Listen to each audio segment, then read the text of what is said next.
আমরা যেই fight 5 August আমরা সমাধান করেছি, আমরা যেটা চূড়ান্ত সমাধান এবং জনগণ যেটা রায় 5 আগস্ট দিয়ে দিয়েছে, এবার এটা আপনারা সিদ্ধান্ত নেবেন এটা পরবর্তী প্রজন্মের উপর আবার আপনারা চাপিয়ে দিবেন কিনা। এই যে আওয়ামী লীগের যে প্রশ্নটা আমরা দেখতে পাচ্ছি যে আওয়ামী লীগের রিহেবিলিটেশন বিভিন্নভাবে করার একটা প্রক্রিয়া হচ্ছে, কিভাবে তাদেরকে নির্বাচনে আনা যায়, তাদের ছাড়া নির্বাচন কি গ্রহণযোগ্য হবে কি হবে না, সেই বিষয়গুলো নিয়ে আলোচনা হচ্ছে, যেটা খুবই দুঃখজনক। আমরা এই বিষয়টি সমাধান 5 আগস্ট করেছি এবং মানুষ 5 আগস্টে রায় দিয়েছে, এবং একটা দল কতটা জনবিবর্জিত হতে পারে যার ফলে সেক্ষেত্রে তাকে দেশ ছেড়ে পালাতে হয়। আমরা যখন মিডিয়াতে দেখি আমরা কিন্তু দেখি যে সাবেক প্রধানমন্ত্রী দেশ ত্যাগ করেছেন এভাবে লেখা হয়, কিন্তু আসল সত্যটা হচ্ছে উনি দেশ থেকে পালিয়েছেন। একটা দেশ থেকে কত জনবিবর্জিত হলে একটা দেশ থেকে এবং পৃথিবীর ইতিহাসে একটা বিরল নজির, যে ক্ষেত্রে আমরা দেখেছি যে গণভবনের প্রধান এবং হচ্ছে বাইতুল মোকাররমের প্রধান দুইজন একসাথে দেশ থেকে পালায়। এখন আমরা ওই যে স্বৈরতান্ত্রিক ব্যবস্থা আপনারা সিদ্ধান্ত নেবেন ওই ফাইটটার দিকে কি এই প্রজন্মকে আবার আমাদেরকে ঠেলে দিবেন কিনা, যে আজকে আপনারা সিদ্ধান্ত নেন আগামী 20 বছর পর আবার এই আওয়ামী কোশ্চেনের সাথে কি আমাদের ডিল করতে হবে কিনা, আজকে 30 বছর পর এই আওয়ামী কোশ্চেনের সাথে আবার আমরা ডিল করবো কিনা, নাকি এটা সমাধান আমরা 5 আগস্ট যেটা জনতা সিদ্ধান্ত দিয়েছে, ছাত্র নাগরিক সিদ্ধান্ত দিয়েছে যে বাংলাদেশের এই ভূখণ্ডে আওয়ামী লীগ অপ্রাসঙ্গিক, এটাকে ধরেই আমরা পরবর্তী বাংলাদেশ বিনির্মাণ করব। এই সিদ্ধান্তটা এই ফোরাম থেকে আসতে হবে। আমরা দেখছি যে ইলেকটোরাল প্রসেসের মধ্য দিয়ে আমরা যাচ্ছি, ইলেকটোরাল একটা ডেমোক্রেটিক ট্রান্সফরমেশনের দিকে যাচ্ছি। এই সাথে সাথে কিছু অপ্রত্যাশিত ঘটনাও ঘটছে, যেমন আওয়ামী লীগের যেহেতু একটা সেট আপ রয়েছে, এগুলো দুঃখজনক, এগুলো হচ্ছে মাঝে মাঝে আমরা হচ্ছে ইউফেমিস্টিক ভাবে এগুলো এড়িয়ে যাই। আমরা একটা ডেমোক্রেটিক একটা সোসাইটিতে ইউফেমিস্টিক ভাবে এড়িয়ে যাই, যেমন ইলেকটোরাল প্রসেসে আমরা আওয়ামী লীগকে নিয়ে আসতে চাই, কারণ হচ্ছে আওয়ামী লীগের যেহেতু একটা সেট আপ আছে, তাদের একটা ভোট ব্যাংক আছে, তাদের একটা বিজনেস একটা কমিউনিটি আছে, তাদের কালচারাল একটা হচ্ছে কালচারাল একটা সোসাইটি আছে।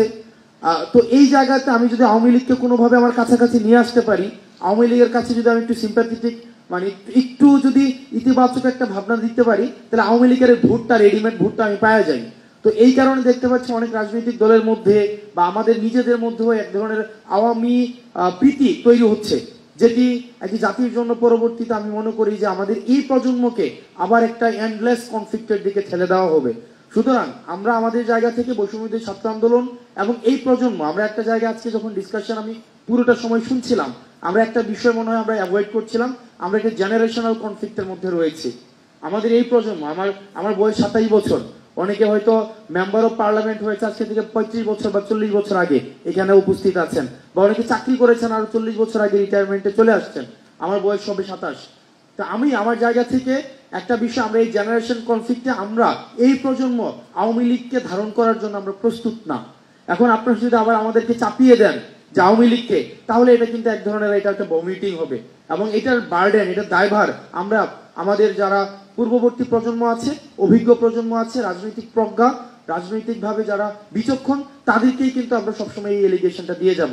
তার মানে আওয়ামী লীগের বিষয়ে আমাদের একটা চূড়ান্ত সিদ্ধান্ত অতি সত্বর আসতে হবে, না হয় এই যে তরুণ প্রজন্ম এটা ফ্রাস্ট্রেশনের দিকে যাবে। এরপর হচ্ছে আমাদের যেই একটা দীর্ঘ 1.5 দশকের বেশি সময় ধরে আমাদের গুম খুন হত্যা নির্যাতন নিপীড়ন হয়েছে, Awami League as a party হিসাবে এগুলো করেছে। আমরা চাই এগুলোর বিচারটা ভিজিবল হোক, তাত্ত্বিক জায়গা থেকে এই জায়গাটা দৃশ্যমান হোক, যাতে করে ট্রাস্ট বিল্ডিংটা হয়। এই যে গুম খুনের গণহত্যার যে বিচারটা, এটা যেন খুব দ্রুততম হয়, এটাকে প্রায়োরিটি বেসিস যদি করেন, তাহলে আমাদের এই যে তরুণ প্রজন্মের কাছে যে কমিটমেন্টটা রয়েছে, এই কমিটমেন্টটা আমরা সেটার বাস্তবায়ন ঘটাতে পারি। আর সর্বশেষ যেটা হচ্ছে যে আমরা এটাকে টার্মিনোলজিতে যেটাই বলি না কেন, বিপ্লব বলি, এটাকে হচ্ছে গণ অভ্যুত্থান বলি, এটা তাত্ত্বিকতার জায়গা, এটা তাত্ত্বিকটা নির্ধারণ করবে যে বিপ্লব বা গণ অভ্যুত্থান যে বিষয়টা। কিন্তু আমরা যেটাকে এক্সপিরিয়েন্স করেছি, আমরা মনে করি এটার একাডেমিক এবং এটার অ্যাডমিনিস্ট্রেটিভ ইনস্টিটিউশনাল এটার অ্যাকনোলেজমেন্ট প্রয়োজন। এই ইনস্টিটিউশনাল অ্যাকনোলেজমেন্ট যদি না হয়, পরবর্তীতে দেখা যাবে রাজনীতির সুবিধার্থে এটাকে ডিজোন করার একটা প্রবণতা আবার আসতে পারে। সেই জন্য জুলাইয়ের যে ঘোষণাপত্র, এই জুলাইয়ের ঘোষণাপত্রটা এটা আপনারা উদ্যোগ নিয়ে এটা হচ্ছে বাস্তবায়ন করবেন, এটা আমাদের এই প্রজন্মের প্রত্যাশা। আমি কোনো রাজনৈতিক দল হিসাবে আমি কাউকে বিবেচনা করছি না, সেটা হচ্ছে আমরা ফেসিবাদ বিরোধী যে রাজনৈতিক দলগুলো ছিল, আমরা সবাইকে ফেসিবাদ বিরোধী রাজনৈতিক শক্তি হিসাবে দেখতে চাই। আপনাদের কাছে আমাদের প্রত্যাশা এই জুলাই ঘোষণাপত্রটা যেটা উচিত ছিল আপনাদের পদক্ষেপ নেওয়া, যেক্ষেত্রে আমার কাছে মনে হয়েছে যে তরুণরা যেহেতু এই পদক্ষেপটা নিয়েছে, এখন আপনারা দায়িত্ব নিয়ে সেটাকে বাস্তবায়ন করার জন্য আপনারা পদক্ষেপ নেবেন এবং সংস্কারগুলো যেগুলোকে আমরা বলছি সংস্কার, এগুলোর দৃশ্যমান আমরা খুব দ্রুততম সময়ের মধ্যে দেখতে চাই, যেটির মধ্য দিয়ে আমরা তরুণ প্রজন্মের যে ট্রাস্ট বিল্ডিংটি সেটি হবে। আপনাদের সবাইকে ধন্যবাদ।